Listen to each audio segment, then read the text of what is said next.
Falta. Dale. Bueno, buenos días para todos. Vamos a presentar y a terminar hoy una especie de, por lo menos, ciclo que se ha venido dando irregularmente de distintos tipos de intervenciones de compañeros del taller, de afuera del taller, que han venido a plantearnos las arquitecturas, las preocupaciones que tienen en cuanto a la arquitectura a la práctica del oficio. Y hoy queríamos un poco cerrar, por lo menos en lo que respecta a PR, con una charla bastante conversada con Pedro, para Pedro Livni. Digo conversada porque Pedro todo el semestre estuvo ofreciendo la posibilidad de generar alguna instancia y nosotros viendo en qué momento se podía generar el espacio suficiente dentro de uno de los cursos, y bueno, decidimos hacer este cierre de cosas con esta charla, conferencia, clase de Pedro, llamada Soy un rinoceronte, ¿no, Pedro? Sí, correcto. Supongo que va a explicar cuál es la razón. Digo, a mí lo que me cabe decir es que Pedro es profesor agregado del taller, hace muchos años que colabora dentro de este equipo, y quiero plantear además, decir, siempre lo digo, a mí me asombra mucho la capacidad de proyecto que Pedro despliega en sus obras. Me parece que es uno de los arquitectos contemporáneos uruguayos que está planteando una arquitectura singular, con ciertas características propias, con una búsqueda espacial y formal interesante, y bueno, y que me parece que es sustancial, que nos muestre lo que hace, cómo lo hace además y en el marco de las cosas que está haciendo. Y como siempre digo, y esto lo digo un poco condicionado a la gente de PIR, me parece que es muy importante, lo digo condicionado a la gente de PIR porque primero es una generación que tuvo 2 días de clase en la facultad, se ha perdido de toda la posibilidad de entender el mundo de la arquitectura desde la facultad, desde el intercambio colectivo, pero también plantear qué hace un arquitecto, para qué está un arquitecto y para qué un arquitecto desarrolla su práctica en sociedad. Bueno, hemos mostrado distintas facetas de esos y vamos a seguir todo el semestre que viene mostrando otro tipo de facetas vinculadas a las distintas escalas de trabajo, las distintas escalas de pensamiento, los distintos problemas que aparecen en el proyecto y cómo cada individuo ve la arquitectura desde un lugar diferente. Y entonces me parece que es muy interesante para los estudiantes de PIR plantarnos en ese lugar, entender qué es lo que hace un arquitecto en el medio. Y bueno, hoy tenemos esta alegría de tener a Pedro, y que ya paso con Pedro Livni, que él se presenta. Bueno, Héctor, agradecerte la presentación y la amabilidad de la invitación para bueno, presentar un poco las cosas que venimos haciendo de un tiempo a esta parte. Siempre a veces uno tiende a hablar en plural porque más allá de que hay muchos proyectos que son de mi autoría, siempre hay interlocutores, ya sea a veces tanto los comitentes como colaboradores que participan de alguna manera u otra, y siempre los trabajos terminan siendo resultado de conversaciones, y no es esa cuestión del genio solitario encerrado en la habitación. Y eso es bueno aclararlo porque creo que la curiosidad y estar abierto a escuchar como diferentes voces es muy importante para poder reflexionar sobre lo que se está haciendo. También, bueno, agradecer el espacio del taller y, bueno, saludar a los presentes, muchos colegas y docentes con los que hemos venido dando clases de tiempo a esta parte, y, bueno, me imagino que personas por ahí que uno conoce, pero ahora no los estoy viendo. Bueno, voy a compartir pantalla para empezar la presentación y ir, bueno, dando un poquito de ritmo a esta instancia.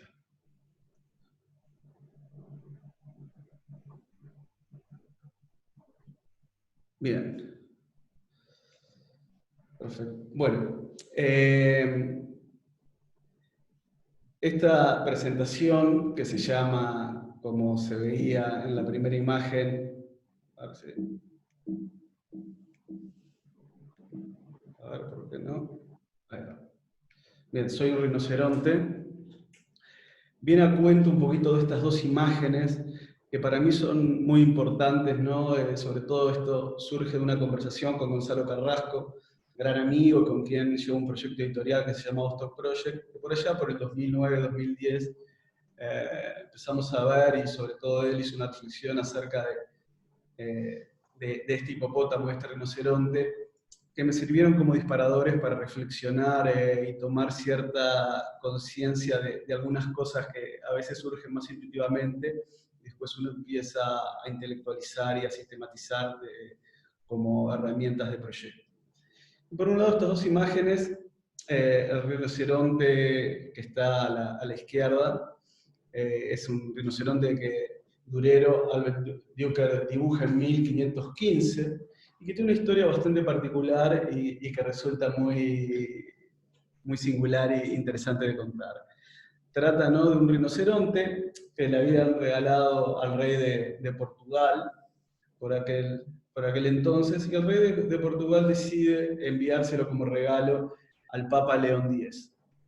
En el traslado de Portugal a Italia, el barco se hunde con la bestia cerca de la costa del Rinoceronte, y bueno, y el Papa, en relación a ese suceso desafortunado, manda o comisiona hacer una evaluación del suceso, quienes a su vez contratan a Durero para que haga un retrato para el Papa, un dibujo de ese rinoceronte, de la bestia perdida, de ese obsequio que había enviado el rey de Portugal.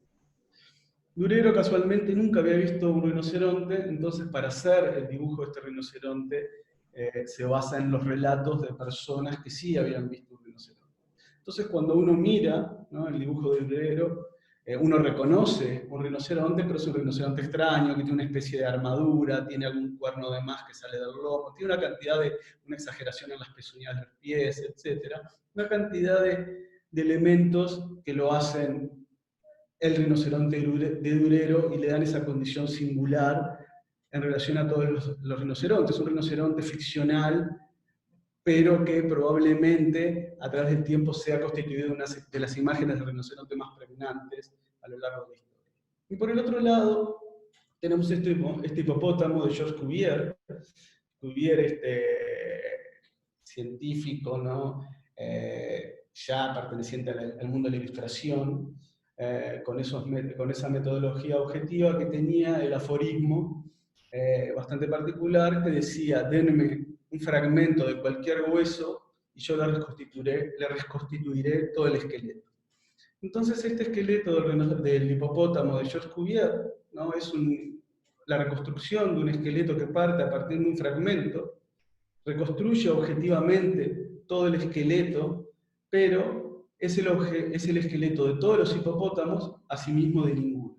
Y creo que esto diferencia dos maneras, ¿no? Una manera objetiva, racional, responsiva, que uno la puede asociar casi desde un punto de vista funcional, a un mundo mucho más onírico, que interpreta, evalúa y construye a partir de esas nociones una respuesta que no es exactamente, que no es explicable en todos sus términos.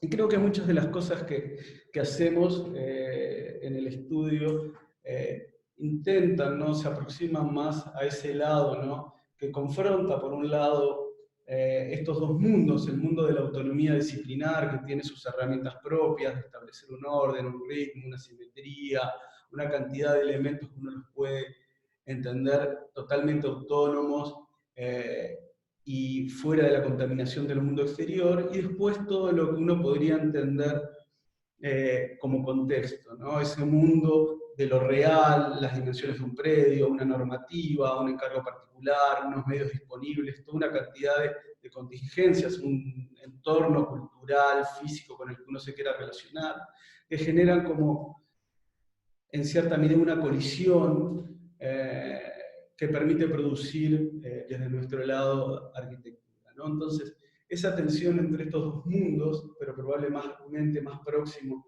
a esta idea de Durero, es la que nos sirve en cierta medida de guía y quizás ha servido para poner nombre, ¿no?, a esta charla también por lo bello de estas bestias, ¿no?, los rinocerontes, ¿no?, esta gran masa de músculos bastante miope que va derecho y se va topando con las cosas.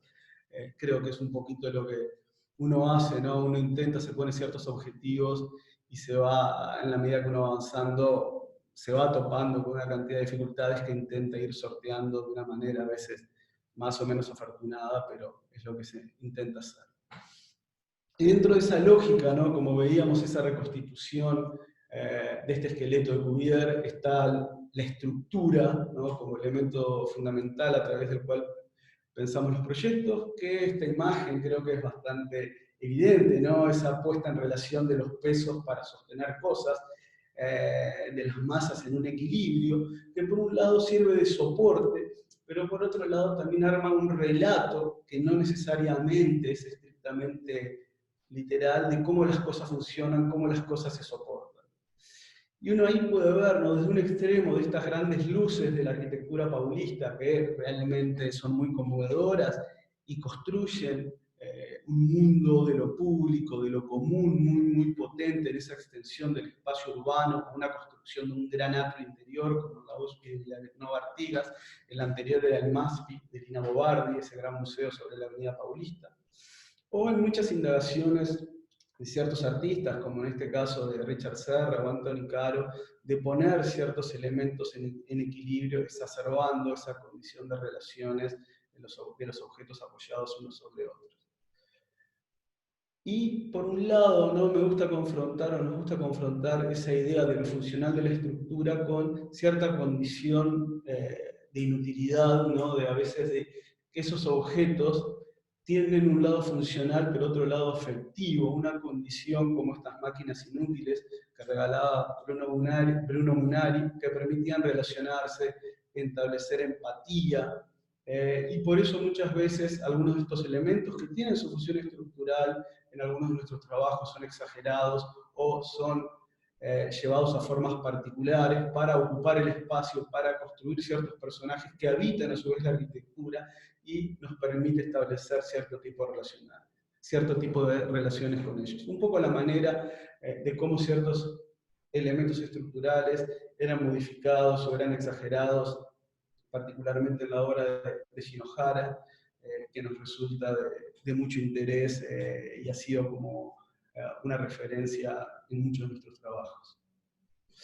Y bueno, y otro tema, ¿no?, que también nos parece muy importante a la hora de pensar la arquitectura es la relación de la condición doméstica, la relación con el cuerpo, ¿no?, cómo uno se relaciona, y probablemente estos fotogramas de cómo Charles y Bryce Sims presentaban su propia casa a través de los objetos que ocupaban el espacio, la condición doméstica, por sobre visiones totalitarias, nos parece muy acertada para poder entender, ¿no?, que hay un gradiente de relaciones que va desde el objeto en términos generales, pero después cómo ese objeto se relaciona con el cuerpo, con una escala, con ciertas proximidades, en relación también a lo que en esos lugares tiene que suceder.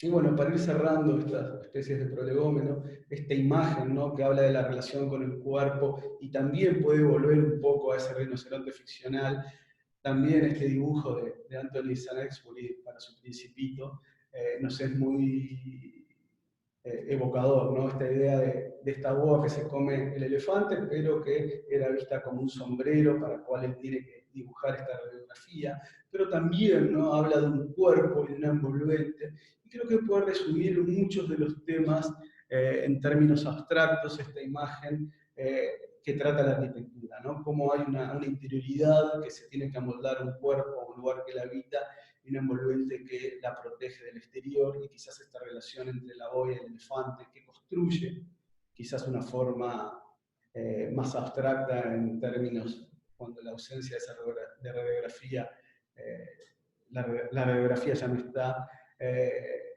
también ha servido como imagen disparadora para poder pensar algunos de los trabajos que hemos realizado. Y bueno, después hay algunas obsesiones más personales, ¿no? Que venía aquello de la autonomía, ¿no? Alguna serie de trabajos más del campo de las artes visuales, donde la grilla está muy presente, pero también todas esas cosas o ciertos asuntos que alteran la grilla, ¿no? Como hay un orden que uno siempre trata de imponer, pero como hay una realidad que impone ciertas cuestiones que establecen fugas o distorsiones a ese orden, y creo que esa especie de tensión que mencionaba en un comienzo entre arquitectura, entre autonomía y contexto, es algo que quizás en esta serie de trabajos, en esta serie de grillas que he ido desarrollando a lo largo de mucho tiempo, es algo que está latente. Y después otro tema, ¿no? La idea esa de las escenas sobre el teatro, ¿no? Uno puede ejemplificar en el teatro también, me resulta o me genera mucha obsesión, ¿no? Cómo esos espacios que son mirados, pero hay un escenario que le da la vuelta a uno y lo mira, ¿no? Y siempre la arquitectura está esa doble dimensión, ¿no? Que es mirada, pero desde donde se mira, porque hay espacios interiores, son espacios habitados, y es una relación de tensión que a mí también me interesa mucho, sobre todo al momento de construir imágenes en esa doble relación, y que vamos a ver cómo ha influido en algunos de los proyectos que aquí vamos a presentar. En general voy a mostrar, salvo este primero, todas obras ejecutadas, pero creo que didácticamente esta obra relativamente temprana, porque la mayoría de las obras que voy a presentar van a ser posterior a mi regreso de estudios en Chile, o sea, a partir de 2011-2012, sistematiza y evidencia ciertas intuiciones de cómo generar o apropiarse, desplazar forma para construir sentido en un contexto específico. En este caso es en nuestra facultad, un concurso, por allá por el 2007, que pedía para el patio de la facultad construir un memorial en relación a 2 estudiantes muertos en los albores de la dictadura.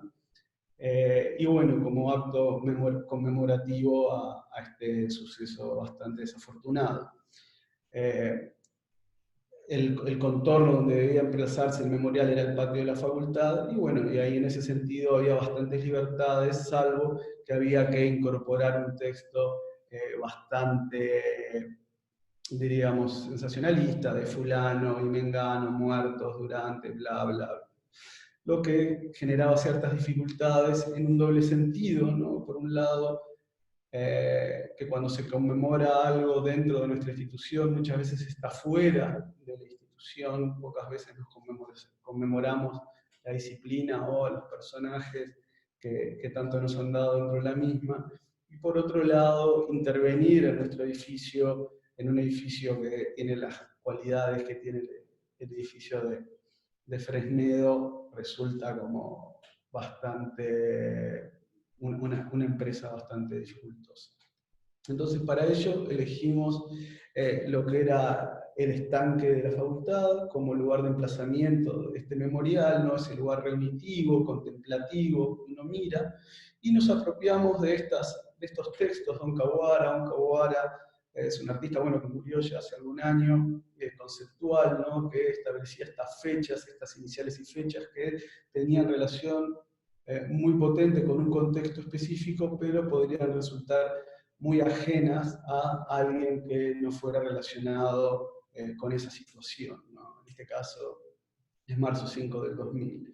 Entonces, tomando esa idea de las fechas Don Kawara, desplazamos esa idea y tomamos las iniciales y las fechas de las muertes de estos 2 estudiantes, las extruimos en hormigón y las ubicábamos debajo del pelo de agua. Entonces era una obra que marcaba una presencia muy, muy sutil dentro del espacio físico de la facultad, contemplativa en ese espacio reunitivo, y que quedaba en una presencia extremadamente casi invisible. Bueno, fue un concurso que en realidad no quedamos fuera de bases por no haber respetado el texto y las condiciones que él mismo planteaba, pero nos permitió entender esa idea de que muchas veces uno no siempre tiene que generar formas, sino que puede apropiarse a través de un desplazamiento de ciertas ideas y ponerlas en otro contexto materialmente diferente, y volver a otorgarle un sentido nuevo en relación a este encargo particular. Y bueno, esa idea de cómo generar forma o no generar forma también estuvo presente en esta casa que se realiza a la distancia. Yo ya estaba estudiando en Chile, como les comentaba, que surge cuando, bueno, un cliente viene, se había comprado este pequeño ranchito de pescadores, viene con esta información, Las Flores, que si uno puede ver, era una ubicación muy privilegiada, estaba a unos pocos metros de la playa, un ranchito que tenía 2 habitaciones, un comedor y un estar obstruido por este baño, que se ve acá en la planta, y que necesitaba ser ampliado para alojar, ¿no?, una familia de una pareja y 2 hijos en ese momento, ahora son 3, y para los cuales este pequeño ranchito resultaba insuficiente. Acá hay una primera imagen que a mí me resultó muy evocadora de esa condición que tienen este tipo de construcciones, y para lo cual cuando vino el encargo, una de las sugerencias era, bueno, le podemos hacer un cubo de vidrio arriba o meter una gran ampliación.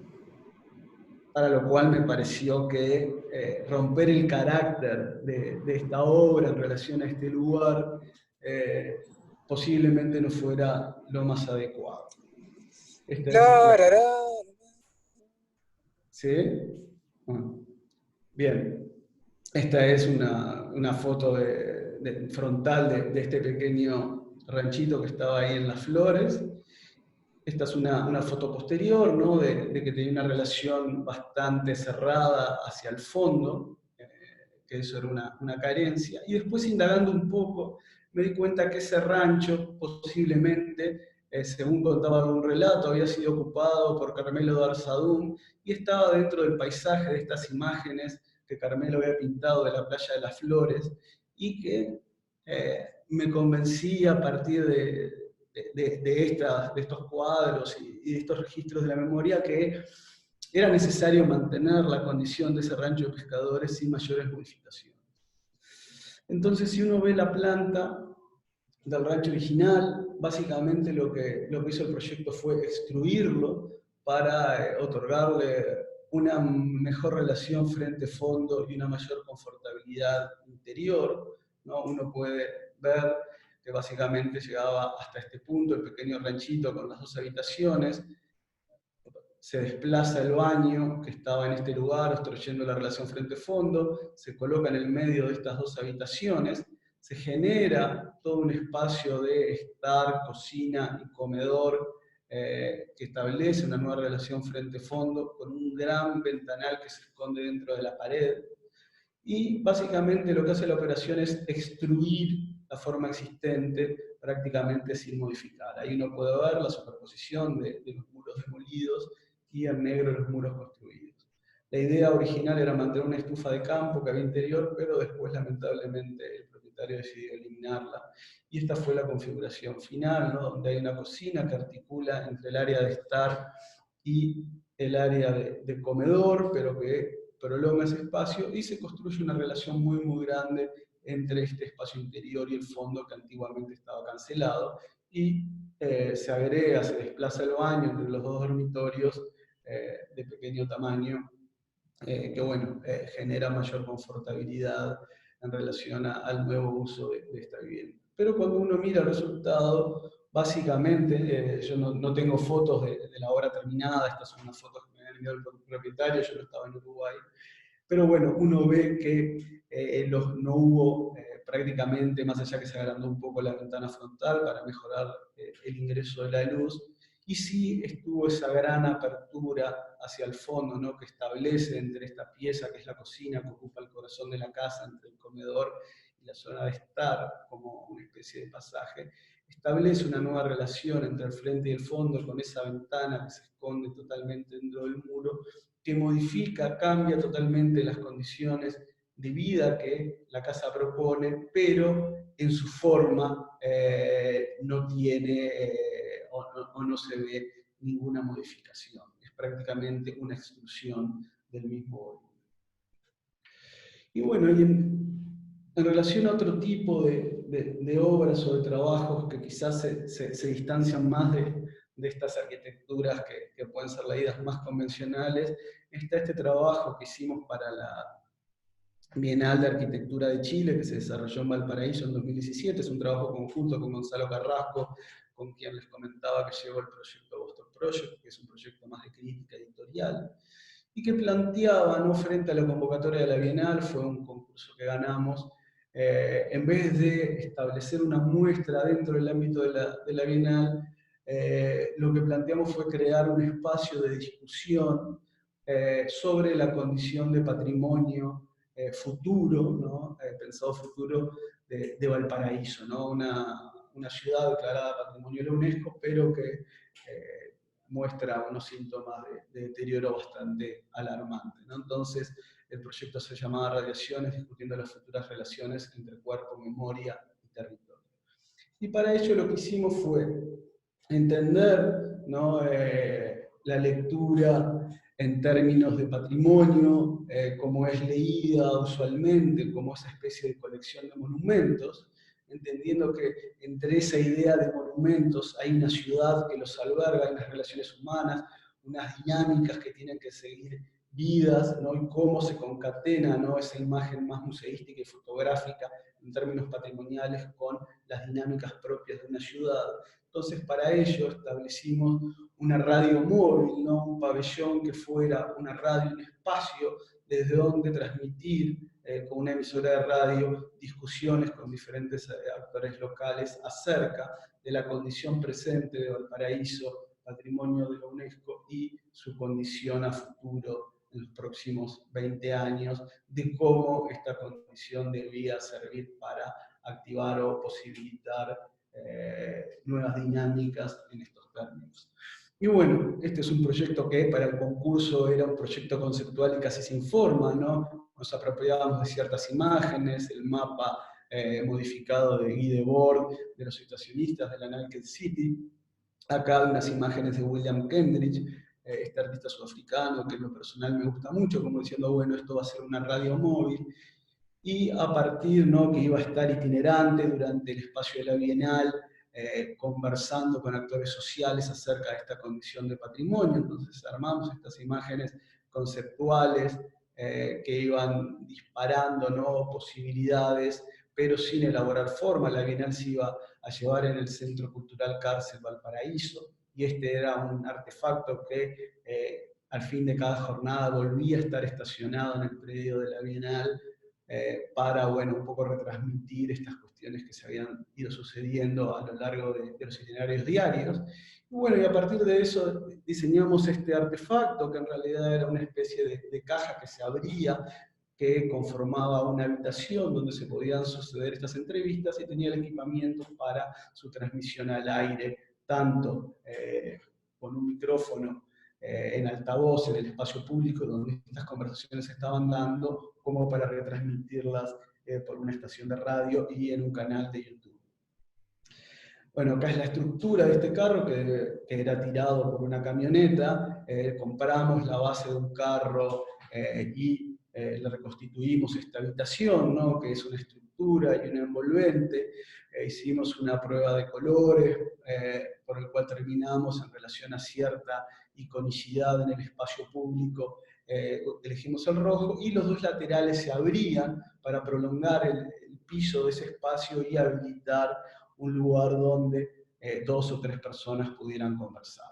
Ahí hay un esquemita de cómo ese carro se abría y se emplazaba en los diferentes lugares, y intentaba generar, ¿no?, una relación fuera del ámbito de la Bienal, relacionado con el espacio público, y que interpelara esa condición tan pregnante de Valparaíso.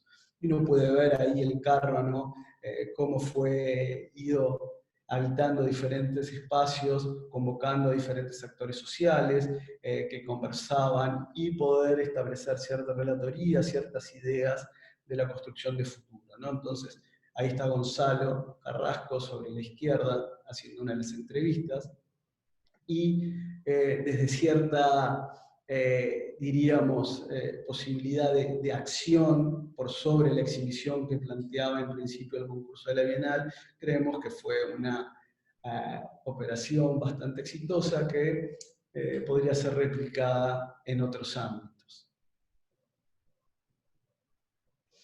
Y bueno, volviendo a ciertas cuestiones quizás más arquitectónicas y que identifican más la producción de lo que hacemos, está esta casa en Edén, que fue uno de los primeros trabajos que realicé a partir de mi regreso a Uruguay, que es una casa que queda acá, que queda cerquita de la Facultad de Arquitectura, en Eufemio Masculino y Félix Villaga, que trataba de ocupar un pequeño galpón existente, ¿no? Ahí uno puede ver en esta zona de Montevideo, con una trama muy densa de calles angostas y un amanzanado prácticamente ocupado al 100%, horadado por pequeños patios. Y bueno, cuando llegué al lugar, ¿no? Era esta esquinita que tenía un pequeño galpón, que había sido un taller textil y que para ese momento era un pequeño depósito, pero que por un lado, así como este tipo de situaciones plantean ciertas dificultades, plantean también ciertos atajos. Y bueno, así como veíamos que en la casita de las flores la forma ya estaba dada, en este caso, ¿no? La preexistencia, que desde el inicio, en conjunto con el comitente, decidimos mantener, la forma de la casa ya estaba dada, solo había que ocupar su interior. Y bueno, volvía a aparecer, ¿no? Esa imagen de la relación entre un contenedor y un contenido, que lo veíamos en esa imagen del Principito, y que también esta imagen de Alicia en el País de las Maravillas de Lewis Carroll, estas ilustraciones de John Tynnell, son bastante evidentes, ¿no? Entre la relación de un cuerpo y otro, ¿no? Como algo que habita, y a veces los desfasajes entre contenedor y contenido fueron como ciertas imágenes que nos permitieron pensar lo que teníamos que hacer en este contexto.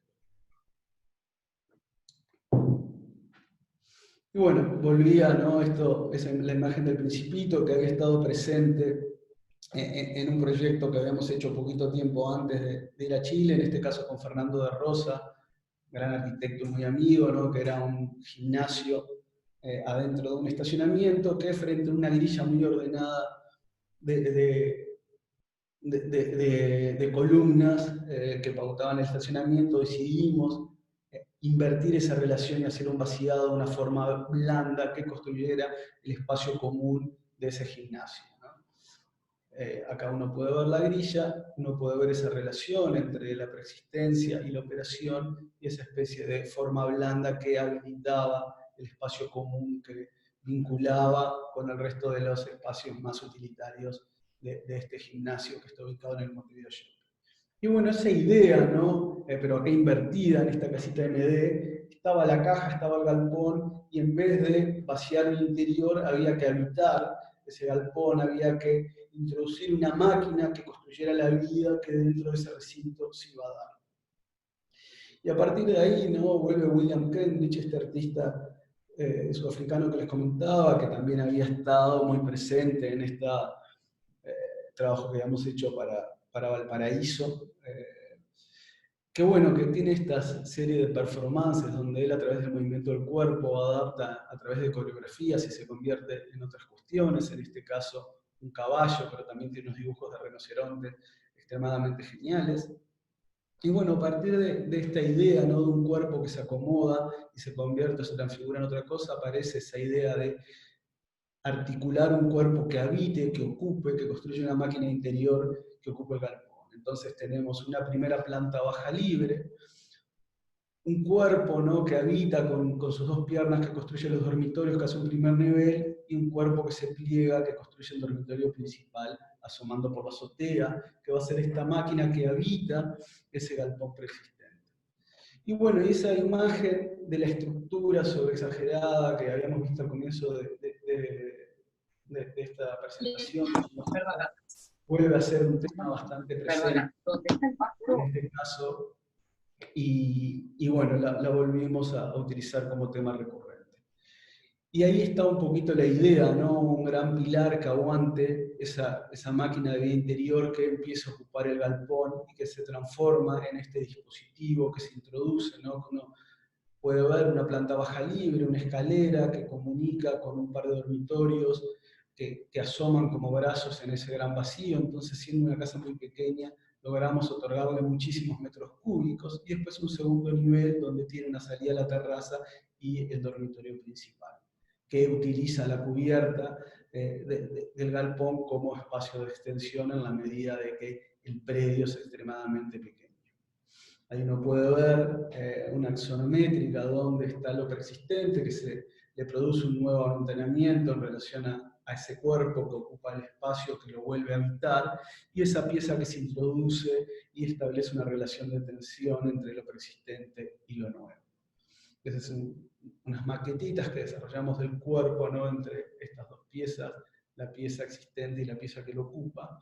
Y acá uno puede ver las plantas, ¿no?, la planta baja totalmente libre, con un pequeño patio al fondo que permite el armado de la cocina y un pequeño toilet y la escalera. El primer nivel con estos dos brazos que hacen de los dormitorios, ¿no?, que balconean un espacio de altura bastante grande al frente, un espacio muy estrecho entre medio y el patio en el fondo. Y la planta superior, ¿no?, que tiene este dormitorio, que por normativa se aleja del vértice de la medianera, y que contiene un pequeño baño, un pequeño vestidor y la habitación, y la salida a esta terraza, que contiene un parrillero, y en ese patio central una claraboya transitable que genera ese vacío y una condición bastante particular hacia la espacialidad interior. Y acá uno puede ver estas secciones, ¿no?, que era lo que nos interesaba, otorgar muchos metros cúbicos, ¿no?, donde uno puede ver el acceso, ¿no?, un primer estar a doble altura, un espacio comprimido al comedor, pero con un hueco triangular muy extraño, que fuga hacia el cielo, y el patio que vuelve a fugar también hacia el cielo totalmente abierto, y un pilar exagerado que aparenta sostener todo este aparato que habita el galpón existente. Y ahí uno puede ver esas relaciones espaciales de las cuales les hablaba, ¿no?, la horizontal confrontada con una sucesión de fugas verticales que otorgan metros cúbicos, y una serie de radiografías, ¿no?, de cómo, si uno empieza a cortar, cómo son las diferentes espacialidades en relación a los vacíos y los llenos que produce la operación en esta pequeña casa, y una escalera continua que es muy estrecha, pero al ser continua las dos ramas lineales genera una monumentalidad que es bastante contradictoria en relación a la pequeña escala de esta casa, ¿no? Entonces, esa idea de elementos exagerados que se oponen a la dimensión pequeña y ocupan y generan nuevas situaciones, es algo que también nos interesa mucho a la hora de proyectar y realizar las cosas que venimos haciendo.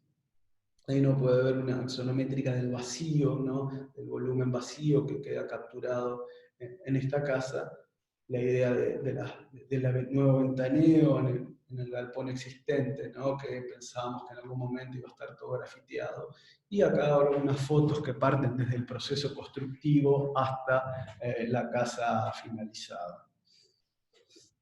Ahí uno puede ver el ventaneo, la relación urbana, ¿no?, que nos interesaba mucho. Es una operación que casi no se ve si uno pasa desapercibido.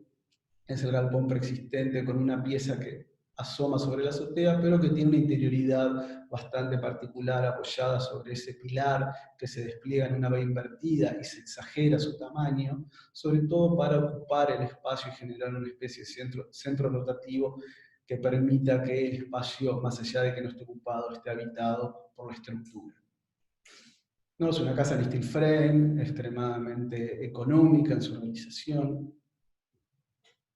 Y ahí uno puede empezar a ver algunas fotos de la pieza terminada del galpón y esta pieza nueva que se mete y ocupa el espacio interior de la casa y modela la vida que propuso esta operación.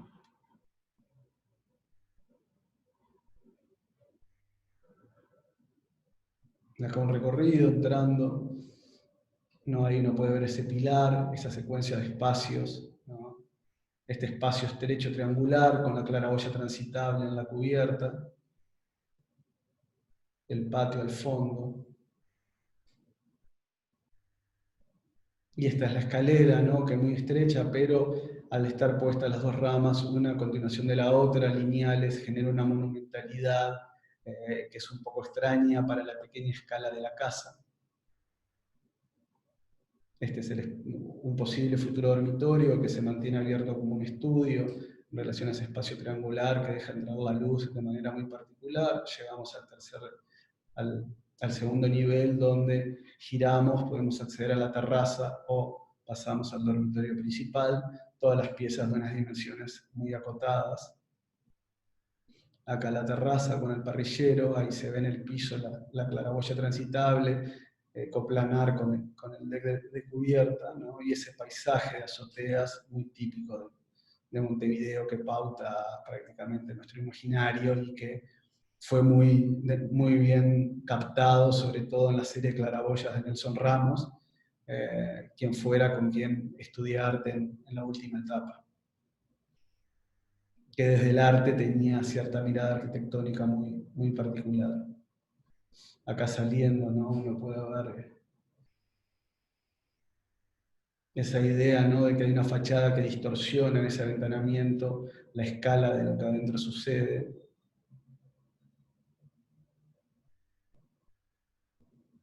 Y que bueno, que tiene una presencia bastante medida en relación a su emplazamiento. Otra obra que uno podría entenderlo un poquito seriada con esta, porque también trata de una intervención, pero en unas condiciones bastante diferentes, es La Linda, que es una panadería y café que debía emplazarse en una casa, en un pequeño chalet con alto grado de protección patrimonial en Carrasco. ¿No? Ahí uno puede ver una trama de Barrio Jardín, muchísimo más esponjada que la que veíamos anteriormente, y para la cual, ¿no?, uno se enfrentaba con este pequeño chalet de comienzo del siglo XX, que prácticamente tenía un grado de protección que no permitía ninguna alteración al mismo, ¿no? Quédense con esta imagen, que es la imagen previa a la operación. Y un interior, una casa que había estado muchísimo tiempo abandonada, le decían la casa de los gatos, aparentemente llegaron a vivir 120 gatos en ella, con una dueña muy particular que iba los fines de semana a darle de comer a sus gatos, pero que ya no vivía en esta casa. Pero que más allá de todos estos elementos que ocupaban de forma muy particular y generaban una memoria muy pesada, la casa estaba en relativo buen estado que permitía mantenerse, ¿no? Estos son los planos originales, donde había una crujía, ¿no?, una galería frontal muy armada, ¿no?, que generaba cierta monumentalidad a un acceso, un espacio de un hall, living, comedor, y una segunda crujía fragmentada entre cocina, dormitorio, baño, dormitorio. Básicamente la operación consiste en unificar esta crujía, ¿no?, eliminando este baño y desplazándolas en lugar de baño a donde estaba la actual cocina. Y la cocina y todo el área de producción, que realmente implicaba unas dimensiones y una condición infraestructural que si lo hubiéramos dispuesto dentro de la casa la hubiera destruido, fue desplazarla afuera como ampliación de nueva planta. Ahí uno puede ver las secciones, ¿no?, donde había una fachada frontal con una galería bastante armada y una fachada posterior un poquito más irregular, que después reconstituimos.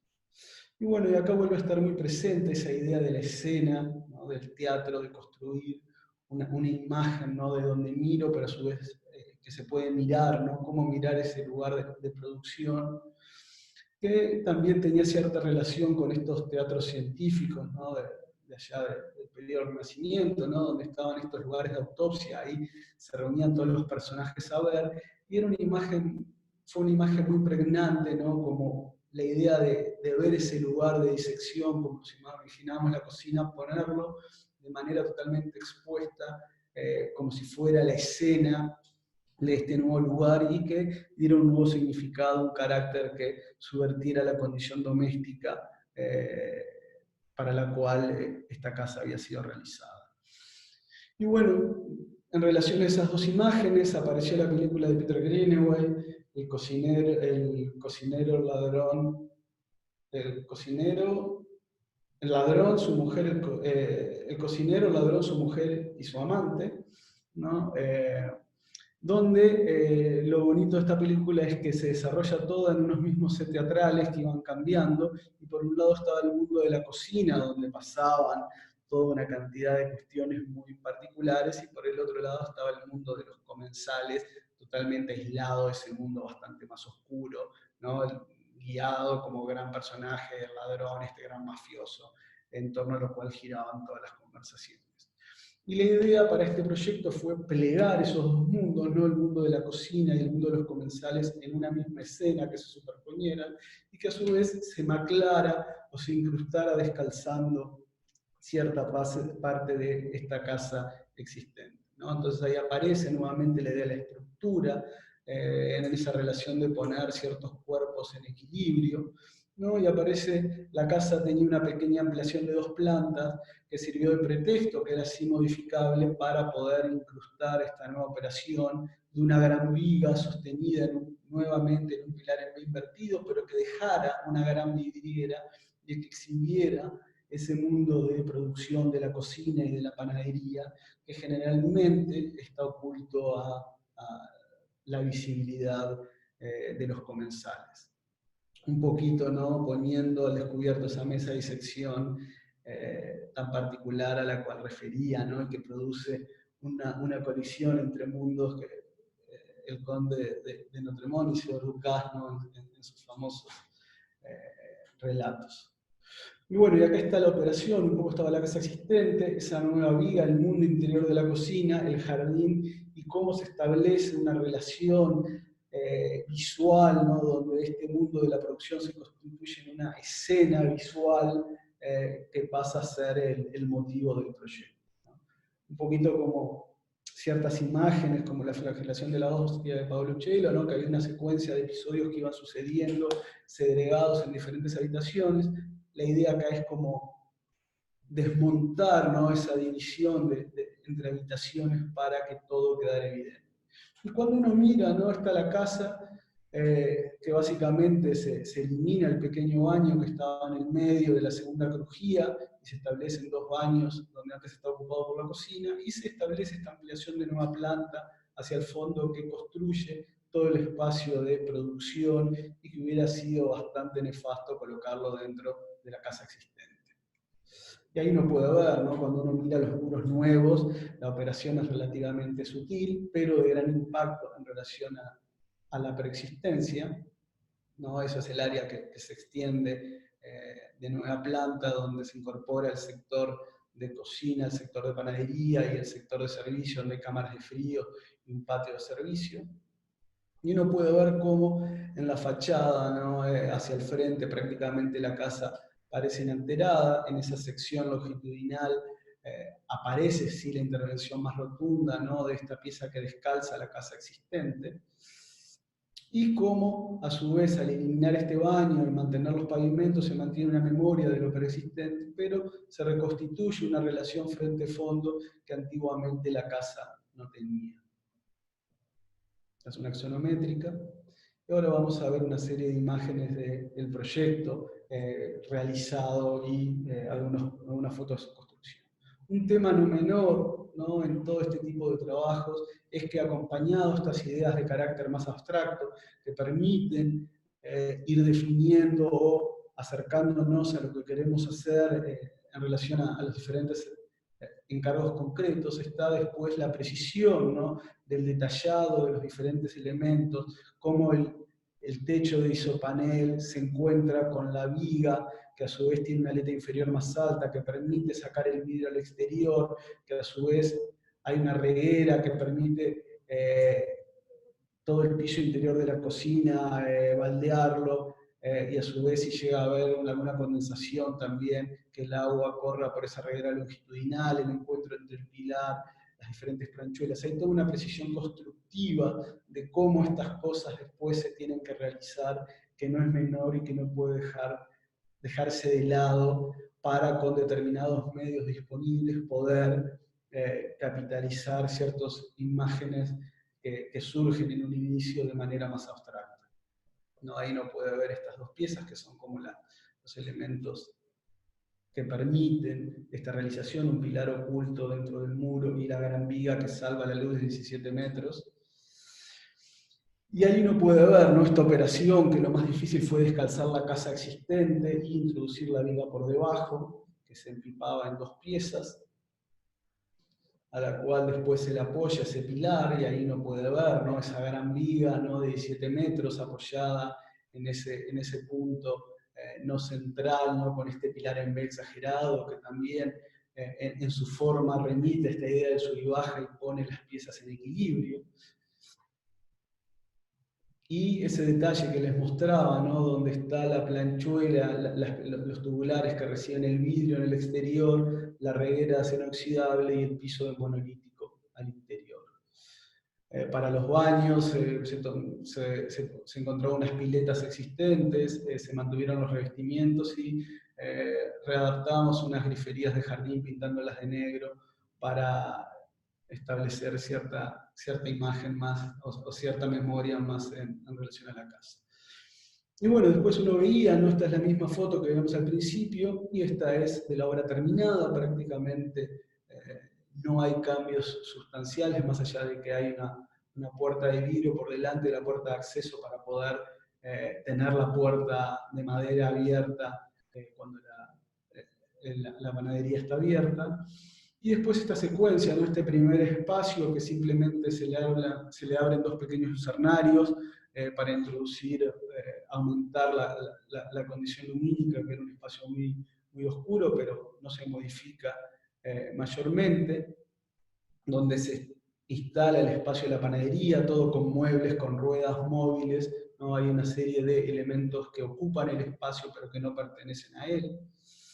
La segunda crujía, ¿no? Donde uno puede ver en los pavimentos la cerámica marrón que pertenecía a los dormitorios y el damero de mármol que registra la antigua presencia del baño, aprovechando la estructura que se incorpora en la medida que se eliminan los muros, se permite abrir una gran claraboya que establece una relación vertical y también introduce una muy fuerte calidad lumínica a un espacio relativamente oscuro, ¿no? Se arma esa pequeña barra de hormigón en este sector más para los comensales, y bueno, esa es la claraboya, un poco la manera de Louis Kahn, ¿no? Hacia arriba, que permite, ¿no? Esa relación con el jardín estando dentro, en la medida que aparece la presencia de los árboles. Y bueno, y cuando salimos, ¿no? Hacia el fondo aparece la sorpresa de esta operación que es totalmente invisible desde el exterior, de esa gran viga que descalza, ¿no? Lo existente y que pone en relación, por un lado, ¿no? La nueva función de panadería y café en relación a exhibir los espacios de producción, y arquitectónicamente, ¿no? En esa operación bastante radical de incorporar una viga que descalza lo existente y pone una relación de masas bastante inestable en relación a la condición anterior. Y bueno, y después, ¿no? Ciertas operaciones que son bastante recurrentes en lo que hacemos, como poner el vidrio en el plomo exterior para atrapar reflejos y generar ciertas relaciones relativamente ambiguas entre los exteriores, los interiores y el plano del vidrio, que atrapa lo que está atrás de uno y permite verlo.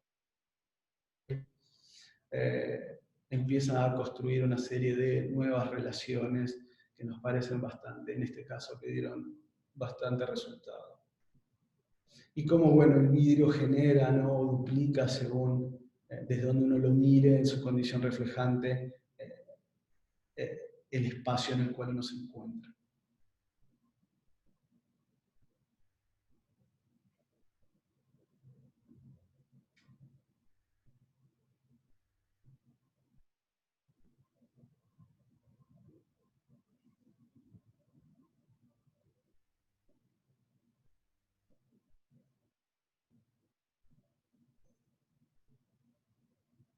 Las imágenes de la cocina, la relación también, los panaderos nos agradecían mucho cuando terminamos este trabajo porque nos decían, estamos acostumbrados a trabajar en sótanos oscuros y ahora se genera la dificultad de que siempre nos están mirando, pero también nosotros podemos mirar y podemos ver los diferentes momentos del día, si llueve, si hay sol, etc., ¿no? Esa relación que probablemente fue bastante novedosa, y bueno, y esta chapa translúcida que oculta el sector de servicio, de cámaras de frío y depósito más utilitario, ¿no? Y cómo también en el día, ¿no?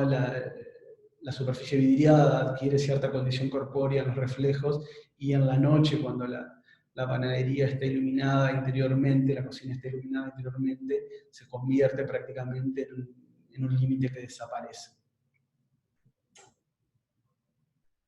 Y bueno, estas imágenes, ¿no?, que se producen, me parecen de estas fotos que sacó Pablo Casals Aguirre, me parecen como muy evidentes de lo que se intentó hacer y de las relaciones que intentamos establecer.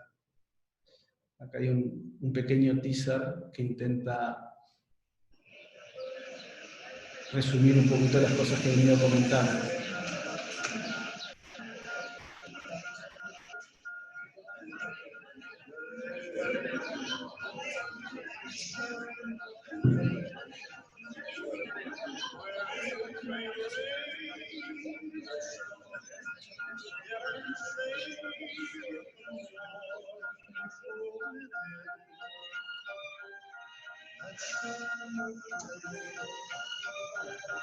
Your arms reach out to me, and my heart is free from all care. For it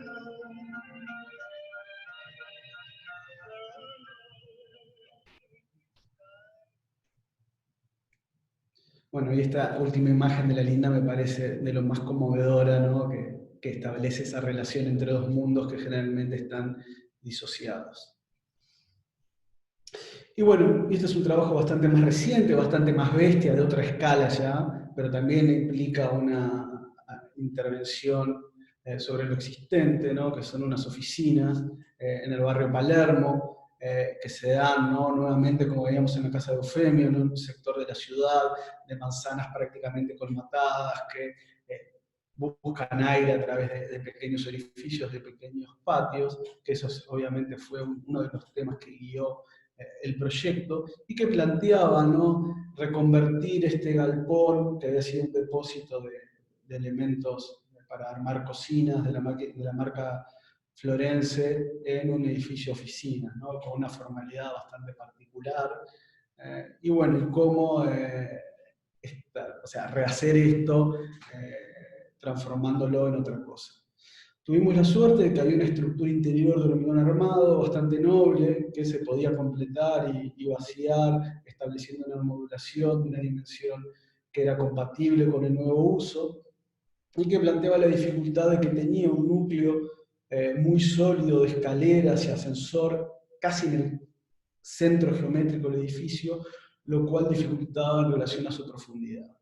Básicamente, tomando la idea de la grilla preexistente de hormigón armado, fuimos a Solevit, ¿no?, para entender un poco la idea, ¿no?, estas grillas y la posibilidad de sus vaciamientos y sus extrusiones, y a partir de eso retomamos la idea de la grilla en su reconstitución y su eliminación, ¿no?, como en algunos casos terminamos de restituir esa grilla latente y en otros lados la vaciamos y le quitamos partes, ¿no? Ahí uno puede ver ciertas imágenes de cómo utilizar la grilla y cómo ciertos nuevos elementos, la escalera, la circulación vertical, tenían que acercarse al acceso, tenían que empezar a ser como ciertos elementos que ocupen el espacio nuevamente, ¿no? Esta es la gran vedette, ¿no?, la escalera y ascensor vidriados que nos llevó mucho tiempo resolver, y que ocupa uno de los grandes vacíos que le generamos a la grilla, y que podía ser, ¿no?, como ese lugar donde un Yves Klein podía nuevamente tomar esa foto en la que está volando o en la que se podría estar suicidando, ¿no?, como un espacio para el inesperado. Entonces, esta es la geometría en sección del edificio, ¿no?, donde uno puede ver esa estructura que se vacía en ciertos lados y en otros se completa, ¿no?, para introducir aire, introducir metros cúbicos, en una dinámica bastante noble, que en planta también se hace la misma operación, ¿no? Básicamente son espacios de oficinas y salas de reunión, algunos sectores de servicio, fondos y cocina, y en planta baja un sector de depósito y acceso vehicular. Si uno ve la planta, esta es la planta baja, ¿no?, uno tiene un sector de acceso donde aparece este nuevo personaje que ocupa ese vacío a triple altura que se genera y da paso a un hall y a los diferentes niveles de oficina, ya sea al ingresar hacia el fondo o subiendo a través de la escalera. Casi todos los niveles funcionan en torno a este patio. Después hay otro patio superior y un sector de depósito y estacionamiento y garaje. Y bueno, aquella fachada bastante particular, muy formal, ¿no? Nos dio ciertas pistas, ¿no? Por un lado reconstituir cierta geometría más elemental, pero mantener esa idea, ¿no? de estar en el barrio Palermo, una trama urbana muy consolidada, donde la ventana, ¿no? Un elemento muchas veces tan denostado por nuestra generación, esa idea de envolver los edificios con pieles o con chapas perforadas tan recurrente, evita, ¿no? Pero como la ventana en sí misma, más allá de poder trabajar en una escala diferente en relación a la existente, podía ser el elemento que permitiera que este edificio, la reconfiguración de este galpón, estableciera una relación muy pregnante en relación a la condición urbana a la cual pertenecía. Entonces ahí aparece ese fotomontaje, ¿no? Donde uno puede ver la escala doméstica de la cuadra, donde aparece esta pieza, ¿no? Que se reconfigura con un basamento negro de chapa, todos estos elementos sacados, ¿no? Si las ventanas típicas de estas casas están en el plomo interior del muro, todos los elementos de cerramiento en este caso son llevados al plomo exterior para establecer una relación pero también una diferencia, y escalados para hablar de una condición diferente que no habla de lo doméstico. Entonces, generar una tensión, ¿no? Entre ciertos elementos, pero que están trabajados de diferente manera, pero le permiten pertenecer y relacionarse en un contexto físico bastante particular. Y un muro, ¿no? Que es llevado a una materialidad bruta, no acabada, que permitía ese contraste, ¿no? Entre estas cuatro ventanas y la pieza inferior que resuelve el acceso a los garajes y el acceso al edificio, que son muy acabadas, una especie de relación material de opuestos que establecieron nuevamente esa tensión, ¿no? entre lo familiar y lo extraño. Y bueno, nuevamente, ¿no? Como veíamos en la linda, cada una de estas decisiones después tiene que ser, ¿no? Transferida, ¿no? A unos detalles constructivos con los conocimientos y las precisiones técnicas muy ajustadas para que poder ejecutarlas, ¿no? No es que simplemente uno tiene ciertas ideas y después a partir de esas ideas las cosas simplemente fluyen, sino que después hay toda una instancia, ¿no? Transferencia a esa realidad material a partir de ciertos recaudos gráficos que dan las especificaciones técnicas de cómo son los encuentros, cómo son las uniones y cuál es la manera de resolver en términos reales esas ideas que quizás fueron planteadas en un inicio de manera más abstracta. Y acá uno puede ver en las secuencias del edificio terminado, ¿no? Cómo este galpón integra, es una nueva pieza, ¿no? En esta trama colmatada, donde le aparecen estos dos nuevos patios que antes no existían, y que en una vista aérea desde dron es casi, ¿no? Una pieza más irreconocible, más allá, que llama la atención a la escala de esas ventanas, y que al estar fuera del plomo del muro, hacia el exterior, atrapan los reflejos, como lo veíamos en la obra de la Linda, de una manera muy diferente a cuando la ventana está dispuesta en la cara al interior del muro, en la cual el dintel y los laterales generalmente producen sombras, y las relaciones entre el vano y el muro son totalmente diferentes. Ahí uno puede ver una vista frontal a nivel de la calle, con la planta baja cerrada, ahí se abre esa pieza y se evidencia el lugar del acceso, y después vamos a hacer un recorrido, ¿no? Ahí uno puede ver en este zoom esa idea de un muro totalmente inacabado, totalmente crudo, que su terminación es Cicatopsil 107 para impedir el ingreso del agua, y una mano de pintura gris para bajar el tono demasiado oscuro que tenía el Cicatopsil. Y ahí en esta foto, desde abajo, oblicua, uno puede ver cómo esas ventanas están, al igual que la pieza de abajo, están desplazadas de forma extraña hacia afuera del muro, no un muro que no las atrapa, sino un muro al cual estas piezas se prenden y contrastan entre su acabado extremadamente pulido y la rusticidad del muro sobre el cual se apoya.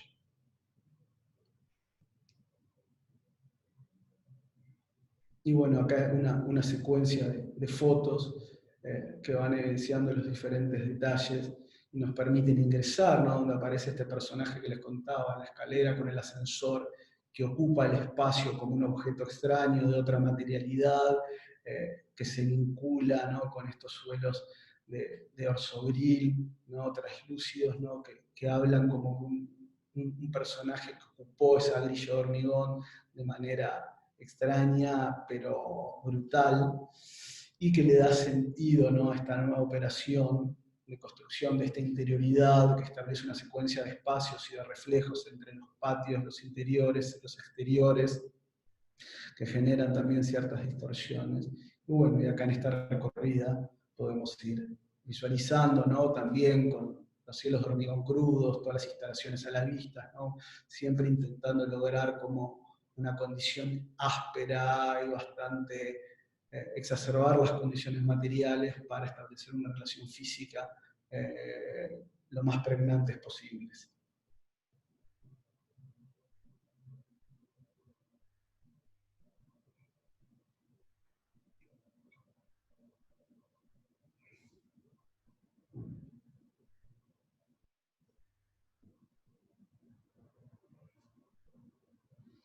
Y otro tema, ¿no? Que lo podían ver un poquito en La Linda, y en esta obra se exacerba, ¿no? Se debe utilizar el negro para exacerbar la penumbra, ¿no? Una condición lumínica lo más baja posible, en oposición a ese espacio más hospitalario, del supermercado, de cielos rasos muy claros, y que sobreiluminan los espacios.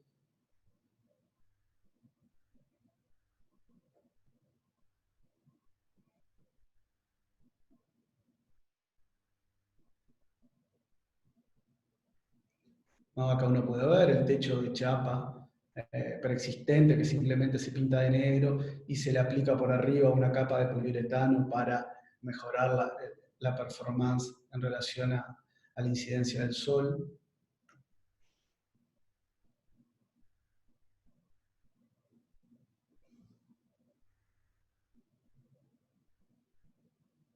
Muy rápido porque ahora vamos a ver otro pequeño videíto, en este caso de Federico Cairoli, que un poquito hace un recorrido más vívido de lo que es este trabajo.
Bueno, y acá voy a mostrar otra pequeña obra que viene en relación con la anterior, con esta idea de la grilla, ¿no? Y que me parecía interesante porque era volver a las flores, ¿no? A este balneario donde surgía la posibilidad de hacer esta nueva casa, que también era una reforma, pero la actitud es totalmente diferente, ¿no? Esta es una casa de otro porte, ubicada en un predio totalmente frente al mar, ¿no? Muy privilegiado, y donde había una persistencia, ¿no? Una casa sin mayores valores, en este caso, que no era como aquel rancho de pescadores que rememoraba una atmósfera, cierta condición del lugar, que me había parecido como sustancial mantener. En este caso, aparte de la calidad de la construcción era pésima, pero había cierta cuestión de forma, y la posibilidad de demoler esta casa no era plausible para este caso, entonces bueno, había que trabajar con esta condición de lo existente.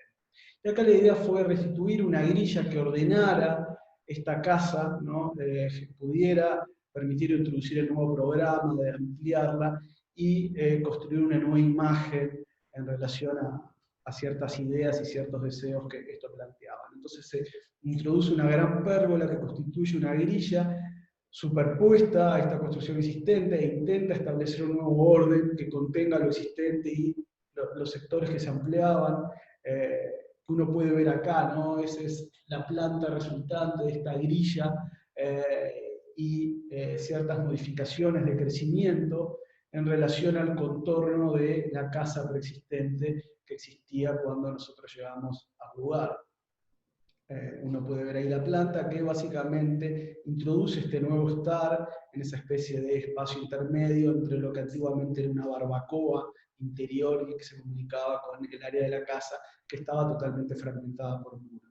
Se vacía, ¿no?, todo el espacio de relación, se introduce un centro rotativo, en este caso no es un elemento estructural, sino es la estufa, y después hacia el otro lado, en términos bastante convencionales, la zona de dormitorios. Un gran deck que pauta, ¿no?, el registro de esta gran pérgola, que intenta establecer un orden, un criterio que unifique formalmente la casa, y para la planta alta, ¿no?, que tenía esta pieza existente, el cual se saca la escalera de adentro del dormitorio, que resultaba bastante poco práctico y muy inapropiado en relación a las condiciones de intimidad que se requerían, y para la ampliación del nuevo dormitorio se lo entendió como un dormitorio de huéspedes que se accede de una escalera desde el exterior y que permitiera disgregar la planta alta para bajar el impacto escalar de la casa en relación al paisaje y al tamaño en relación a su contexto, ¿no? Si bien es una casa de un metraje considerable, en su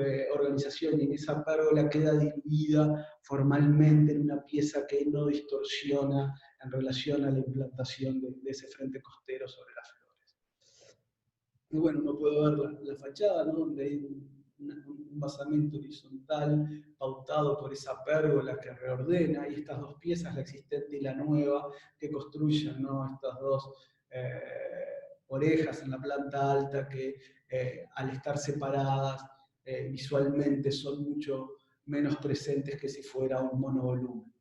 Y ahí uno puede ver, ¿no? Una nueva envolvente en madera que unifica materialmente toda la operación con la pérgola y con la envolvente, se rectifican todas las ventanas en una geometría más precisa, ¿no? Y cómo logra establecer, ¿no? Esta idea de un basamento que contiene gran parte del programa y estas dos piezas en la planta alta, unas nuevas relaciones en un contexto bastante particular, con esa pieza, esa pérgola que introduce un orden que era carente y que, bueno, permite una lectura uniforme, ¿no? Siempre esa idea entre esa imposición de orden, que es lo que constantemente estamos tratando de otorgar a la cultura material en relación a la definición de estos artefactos arquitectónicos.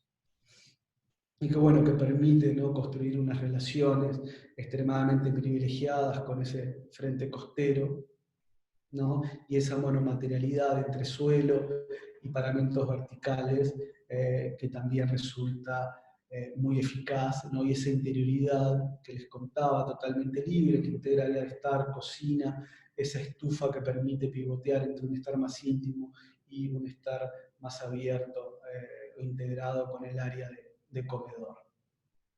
Y bueno, para cerrar voy a mostrar este último proyecto que terminamos sobre el fin del año pasado, que es el Magnolio Media Group, que se puede visitar, ¿no? Es un edificio bastante particular que alberga un restaurante, un teatro y una emisora de radios, pero que surgió simplemente como la construcción de la sede para una sola emisora de radio, hoy funcionan 4, y que tiene una historia que ahora les voy a contar, ¿no? Surge primero con la definición del lugar. Originalmente, cuando me contactan para hacer este edificio, se trataba de un predio sobre la calle Ricaldoni, que no parecía lo más apropiado,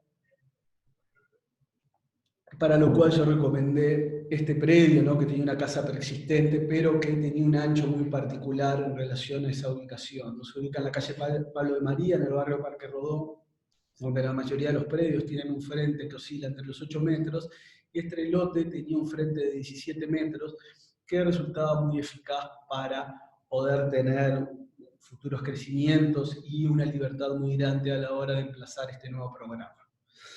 Uno puede ver, ¿no? Nuevamente esta trama abigarrada, ¿no? De nuestros barrios céntricos, en este caso el Parque Rodó, donde uno puede ver la preexistencia, ¿no? De esta casa que existía, que ahora vamos a ver, con una figuración ecléctica, con algunos detalles más novecentistas, y la operación de nueva planta, ¿no? Que a una casa de 200 metros se le agregan aproximadamente 1000 metros, pero que prácticamente se desarrolla todo en la parte posterior.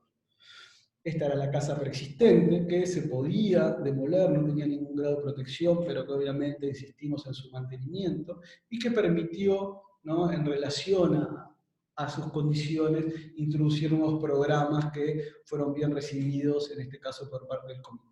Esta era la planimetría de lo existente. Este es el sector de la casa que veíamos la foto desde afuera. Este era un sector posterior que estaba totalmente deteriorado. Esto, cuando nosotros llegamos, era un parking, y este era todo un sector de lavadero y mantenimiento de autos, por lo cual no estaba casi demolido, no tenía mayor valor, y todo el suelo posterior estaba pavimentado. No había rastros de lo que supuestamente en algún momento fue un jardín muy exuberante. Esa es la planta alta de la casa. Y bueno, y acá se planteaba, ¿no? Un problema para el cual esta imagen de Jan nos pareció bastante esclarecedora, ¿no? Cómo introducir una gran pieza de nuevo programa en relación a una preexistencia bastante pequeña, ¿no? Y cómo se podía generar, más allá de las diferencias, una relación estable entre dos cuestiones que por su tiempo y por su materialidad iban a ser totalmente disonantes.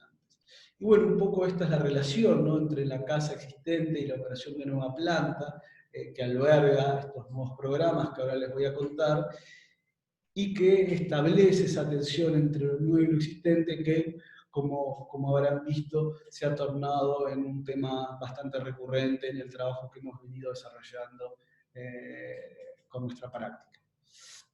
Y bueno, vuelve a aparecer, ¿no?, esa idea, ¿no?, de posibilidad, esta imagen, ¿no?, del puente Lina Bobardi como construcción de un espacio lo más público posible, dentro, en este caso, de un espacio privado, que se va a traducir en esa idea de un puente, ¿no?, de cómo esta preexistencia podía ser ocupada en su parte posterior por un puente que liberara todo el suelo para poder dar sentido a esos nuevos programas que ahí se van a instalar, ¿no? Y un puente en este caso, ¿no?, que iba a estar flanqueado por dos jardines que hablaran con la memoria del jardín que antes estuvo ocupado, pero que es un jardín extraño, ¿no?, de un carácter totalmente diferente, y que se remitiera un poquito a estas imágenes bastante naíves de Jean Rousseau, que nos resultaban bastante disparadoras, ¿no? Entonces aparece esa idea del puente bastante abstracto, ¿no?, nuevamente la gran viga que veíamos en la Linda, pero si en el caso de la Linda teníamos la viga que dejaba un vidrio que resolvía un espacio utilitario en su debajo. En esta casa la gran viga sirve para sostener un edificio de 2 niveles que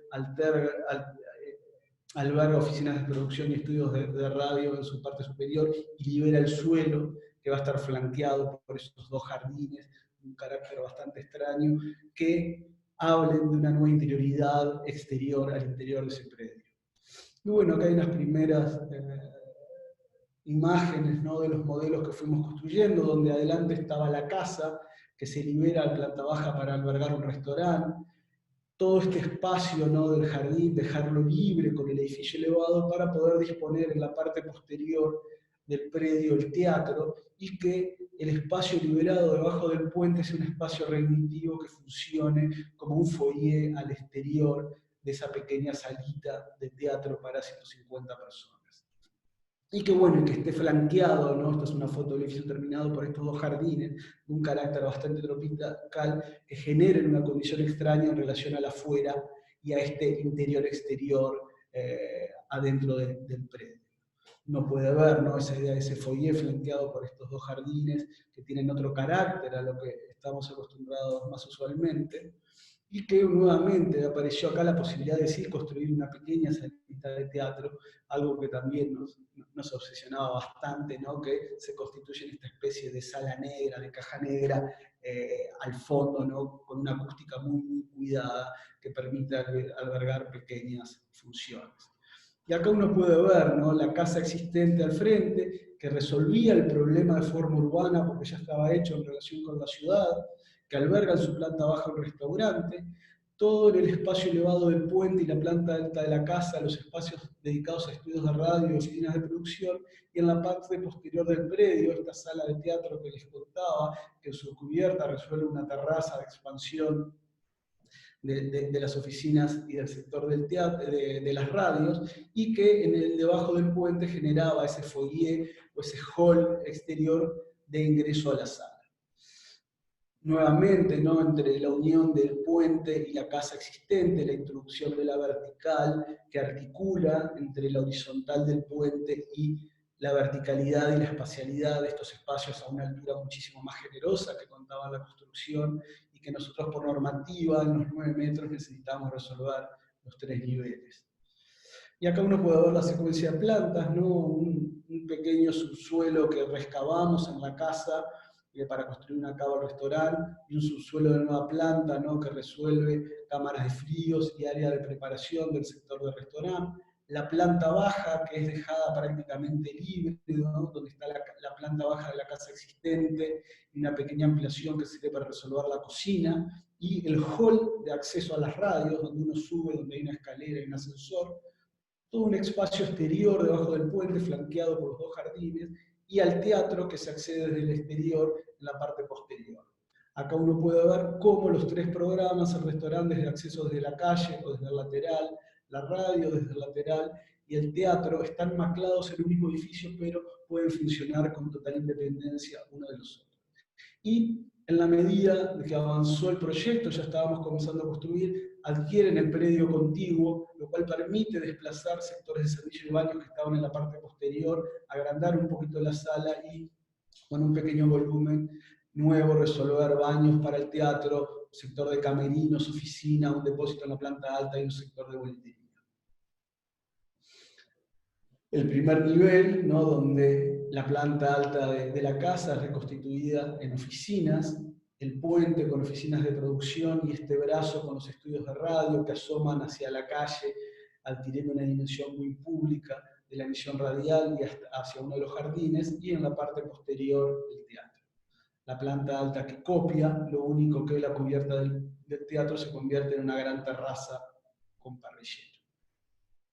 Y esta escalera a medios niveles que permite articular y construir un espacio entre el hall de primer nivel y la articulación que permite salvar con medios niveles la diferencia entre los niveles altos de la casa y los niveles más comprimidos de la operación de nueva planta.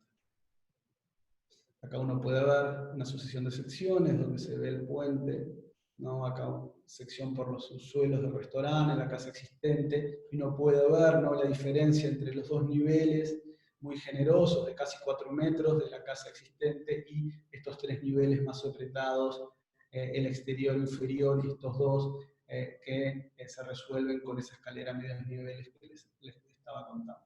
Y esta es una sección a través del puente flanqueado por esos dos jardines que intentan construir esa vegetación bastante exuberante. Y estructuralmente un edificio que se hace prácticamente en un doble sentido, una estructura perimetral en medianeras colada en sitio de hormigón armado, una estructura central totalmente prefabricada de piezas metálicas que a su vez era completada con losetas prefabricadas, como a la manera de un mecano que se montó en muy poco tiempo. Y que implicó cierta proeza estructural de cómo, con una casa en el frente, introducir todas estas piezas estructurales hacia adentro del predio, lo cual nos obligó a tener una grúa adentro y otra grúa afuera que vamos a ver en una serie de fotos. Y nuevamente, ¿no?, la realización de estos objetos implica unos detalles constructivos y una precisión muy acabada que le dé realidad material, ¿no?, en cómo se resuelve el pretil, la planchuela que sale, que nuevamente permite ubicar el vidrio en el plomo exterior, la gran viga, ¿no?, de 1,40 m de alto que construye el antepecho interior, que tiene una aleta que permite apoyar el vidrio, y que a su vez una aleta inferior mayor que permite apoyar las losetas que hacen de silorrazos, ¿no?, que empieza a construir todo este artefacto en su realidad material, su realidad constructiva, y su futura realidad visual, y también, como habrán ido viendo, ¿no?, una intención de que casi, ¿no?, los elementos estructurales terminen siendo también los elementos de terminación, reduciendo al mínimo la condición de cielos rasos y revestimientos. Ahí está esa pieza, ¿no?, metálica de la vía, con la planchuela perimetral que acoge los ventaneos y las vigas que sostienen la cubierta y el piso intermedio, ¿no? Un detalle por el sector de puente que define el acceso y que contiene los estudios de radio y el acceso al hall de la radio. Algunos detalles más precisos de cómo se encuentran los vidrios en esas uniones. Y bueno, y acá esta especie de proeza de realización de la llegada de estas grandes vigas, de cómo esas vigas se iban introduciendo, y había otras vigas, otra grúa que la recibía al interior del predio, y esto se iba montando, y en la medida de que el artefacto se iba montando, la grúa tenía que ir saliendo para no quedar atrapada al interior del predio, porque estaba la casa delante, ¿no? Y que después de dispuestas todas las vigas, ¿no?, que las vigas de gran porte se entraban por el costado y las otras vigas se iban apoyando en la cubierta de la casa para entrarlas, empieza a aparecer el montaje de las losetas, ¿no?, que también va desde atrás hacia afuera, ¿no?, hacia el frente, para poder ir saliendo con las grúas de montaje, en seco.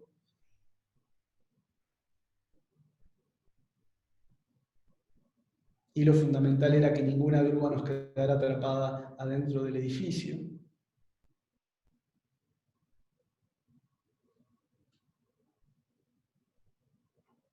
Y exacerbar, ¿no?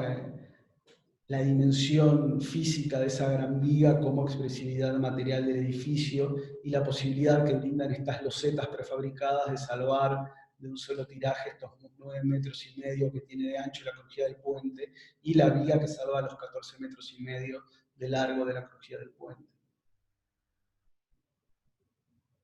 Y ahí uno puede ver, ¿no?, ese esqueleto que se montó de manera bastante rápida y que después fue completado, ¿no?, con panelería liviana y cristal.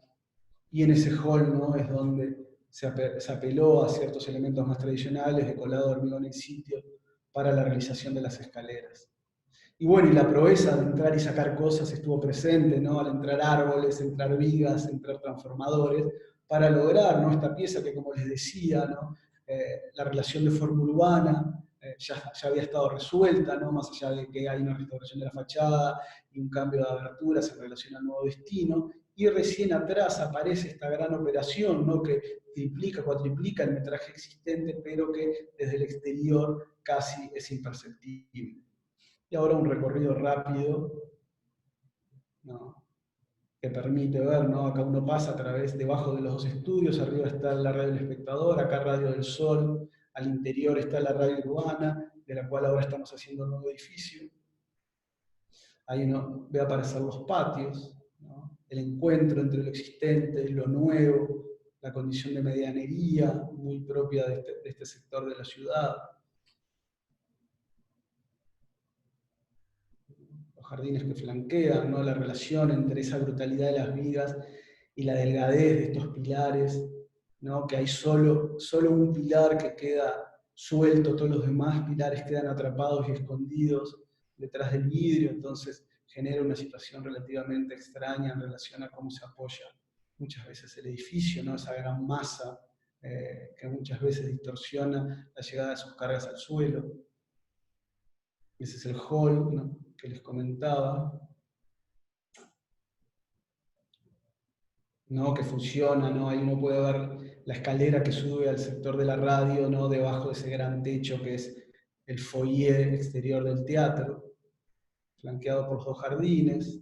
Uno ahí se introduce a la radio, a ese pequeño hall, sube la escalera, ¿no?, una escalera cerrada, una segunda escalera más abierta, un pasamano continuo. Ahí llega al primer nivel donde aparece la escalera que sube en un solo tramo al segundo nivel y esta escalera en medios niveles que comunica o vincula con la casa preexistente, con la planta alta de la casa existente y el núcleo del ascensor. Ahí uno puede ver desde la planta alta el vaciado, ¿no?, donde antes estaba ocupado por la escalera, la restauración de la claraboya y el picado para exacerbar la condición del ladrillo y una secuencia de espacios, ¿no?, de una casa que balconea al restaurante en planta baja. Acá el sector de los estudios de producción, algunos detalles de escaleras, de encuentros materialmente, ¿no?, tratar de apelar a ciertas condiciones monomateriales entre hormigón y monolítico pulido. Todos los cielorrasos de las losetas vistas, salvo las circulaciones por las cuales se canalizan las infraestructuras, aires acondicionados, instalaciones eléctricas, etcétera, y sanitarias, y a su vez son realizados por un cielorraso de placa de yeso perforada y pintados de negro para volver a una condición de penumbra, exacerbar los reflejos de esos vidrios interiores y una secuencia, ¿no?, de paisajes desde las oficinas hacia el exterior donde emergen esos jardines de carácter tropical. Y bueno, el teatro, ¿no?, que está en la parte posterior y que se abre también en esa gran vidriera que se cierra con una cortina hacia ese foyer exterior que veíamos. Y ahora, para terminar, lo que estamos haciendo en este mismo lugar, que es la fase 2, es la realización de un nuevo edificio para la radio urbana y otro edificio de carácter más comercial.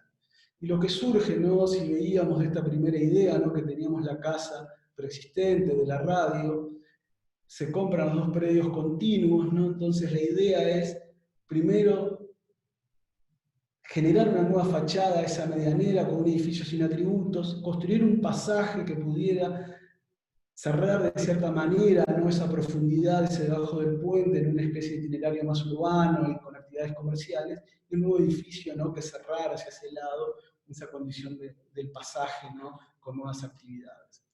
Y básicamente lo que se hace es, este edificio que tiene un pequeño restaurancito y la radio en planta alta es un edificio sin atributos que se constituye como un gran prisma de hormigón visto que construye una fachada al edificio existente, y un edificio que se escalona totalmente vidriado, ¿no?, que tiene una planta baja comercial y 2 plantas de oficina, que se abre, se va retranqueando en la medida que crece para generar metros cúbicos y una amplitud visual por sobre el ancho real de 3 metros que tiene ese pasaje que se concatena con el interior del predio y debajo del puente. Ahora vamos a las planimetrías que trabajan a la inversa, ¿no?, como si uno le hubiera hecho sacado una especie de sacabocado, ¿no?, para construir ese vacío, ¿no?, y que en vez de trabajar hacia la calle, más allá de ser edificios con fachadas hacia la calle, construyen una nueva fachada hacia el interior de un pasaje que cierra un itinerario con la operación que veíamos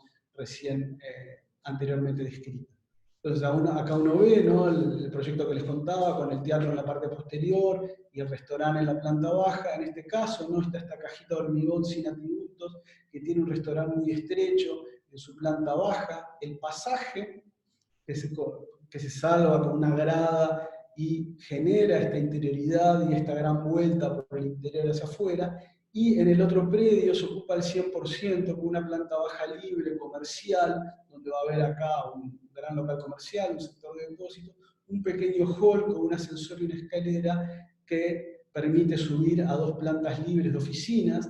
En el caso del edificio que veíamos que tiene un restaurante, en el primer nivel la planta se divide a la mitad, tiene un sector de apoyo para el restaurante, y al otro nivel se le accede desde la radio, donde hay un sector de mantenimiento y depósitos, y la planta alta extiende el hall de la radio y resuelve el estudio de la radio urbana y oficinas de producción, y este otro edificio, ¿no?, con la planta totalmente libre y estas terrazas enjardinadas que se van escalonando. Ahí uno puede ver, ¿no?, la fachada de la primera operación, esta cajita, lo más neutra y sin atributos posible, y este edificio escalonado, vidriado, que abre, ¿no?, en la medida de que visualmente la amplitud de ese pasaje, ¿no?, y uno puede ver esa pieza de hormigón lo más sólida posible, con ese ventaneo que va dando aire a las diferentes habitaciones del interior, y una gran ventana al restaurante en planta baja. Esa idea, ¿no?, que estamos trabajando de un sólido con la menor condición de atributos posible, lo más neutro, para que no compita con la expresividad y con la dimensión formal de esa casa de estilo novecento preexistente. Y el otro edificio, ¿no?, que es ese escalonamiento de losas que se resuelve con un pilar oblicuo, ¿no?, que permite que los volados sean equivalentes, salve la gran luz, y quedan 2 plantas libres de oficinas y una planta libre comercial, pero sí esta caja que construía la fachada es totalmente sólido, este edificio es totalmente vidriado, ¿no?, con una azotea también utilizable.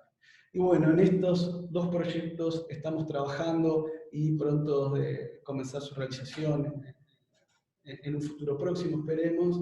Y bueno, me parecía que era un lindo cierre para entender, ¿no?, como cierta cuestión de producción de forma, relaciones con la ciudad y toda una cantidad de asuntos que nos están inquietando en este momento. Este proyecto último, ¿no?, es un proyecto que estoy realizando con Rafael Solano, que desde el fin del año pasado se integró asociado al estudio, y bueno, más allá de ser un aporte productivo sustancial, sobre todo implica eso que les comentaba al comienzo, ¿no?, tener a alguien con quien conversar, con quien poner en crisis las diferentes ideas de proyecto que van surgiendo, porque también pasa mucho eso, ¿no?, cuando uno comienza con un proyecto, generalmente lo carga de muchas intenciones, y después lo fundamental es cómo ir despojándolo de todas esas cuestiones que están dando vueltas y quedarse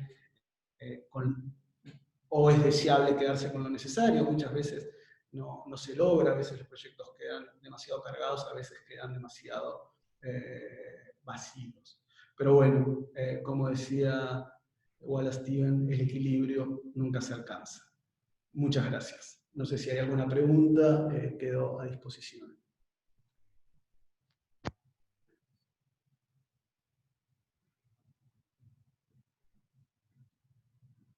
Ópate.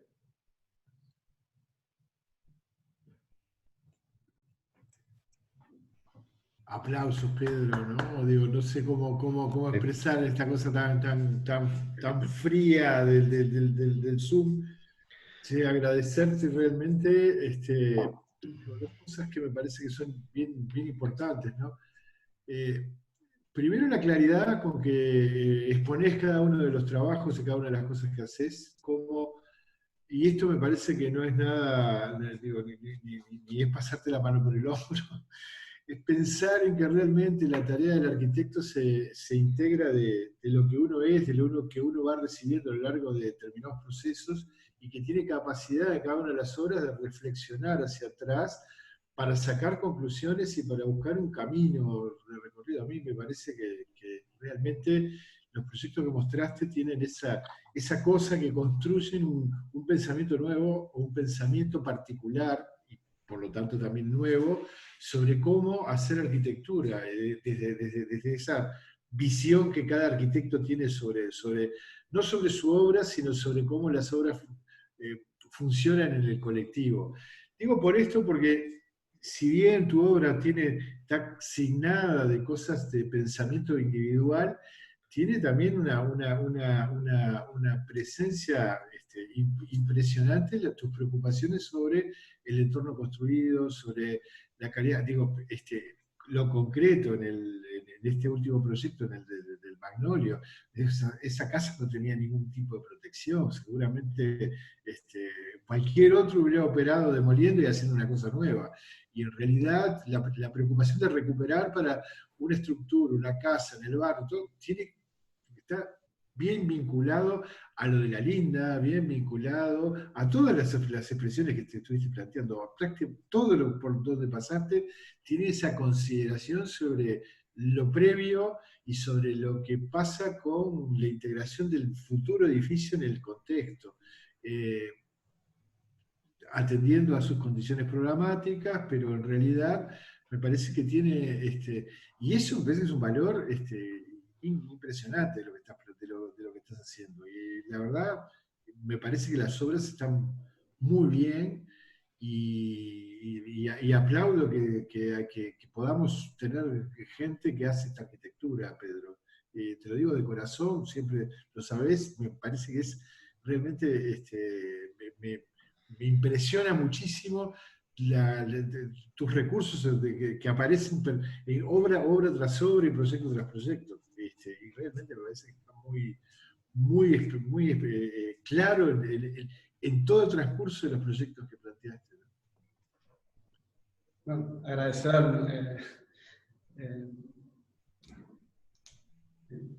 No sé si hay algunas preguntas o algunas cuestiones acerca de estas cosas.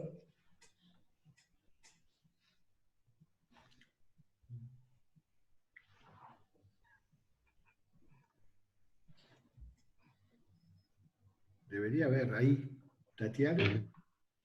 Yo tengo una pregunta. Hola. En realidad, las oficinas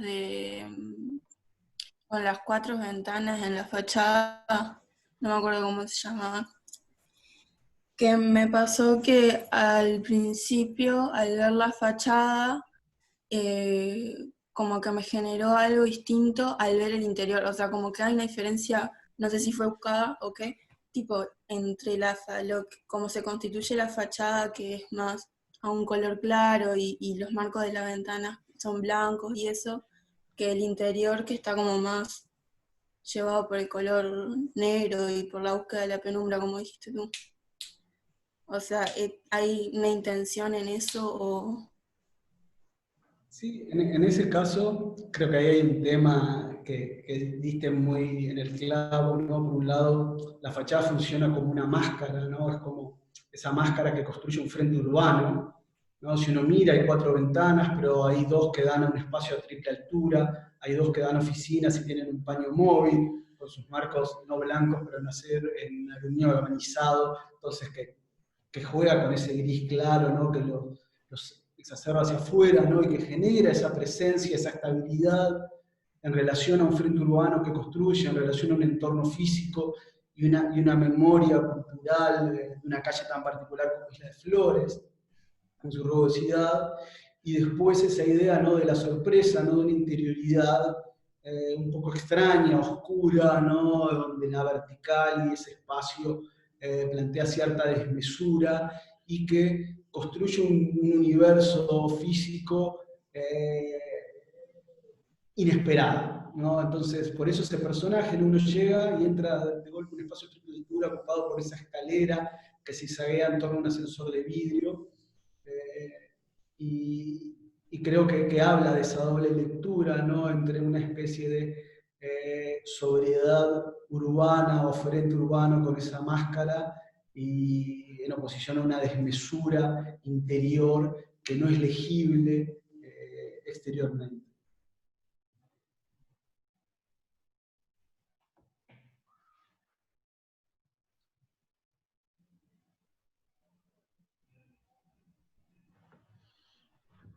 No sé si hay alguien más.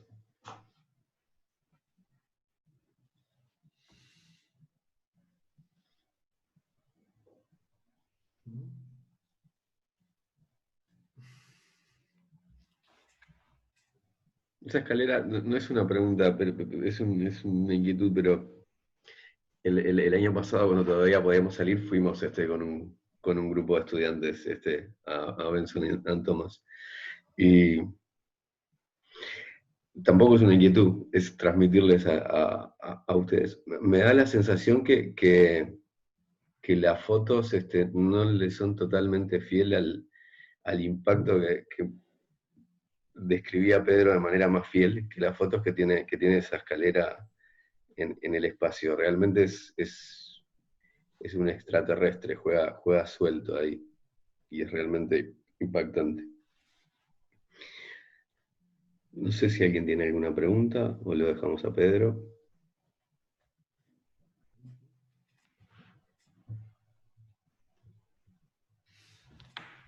Si no hay preguntas, Dejamos libre. saludar a todos los presentes, agradecer nuevamente la invitación a Héctor, al taller, a Lucho, a Natalia por la coordinación y el apoyo en la difusión, etc. Y bueno, nos estaremos reencontrando próximamente, ya sea vía remota o vía presencial, si es que las condiciones lo permiten. Abrazo para todos y bueno, nos estamos bien. Chao, chao. Bueno, gracias Pedro. Gracias. Gracias a todos por acompañarnos.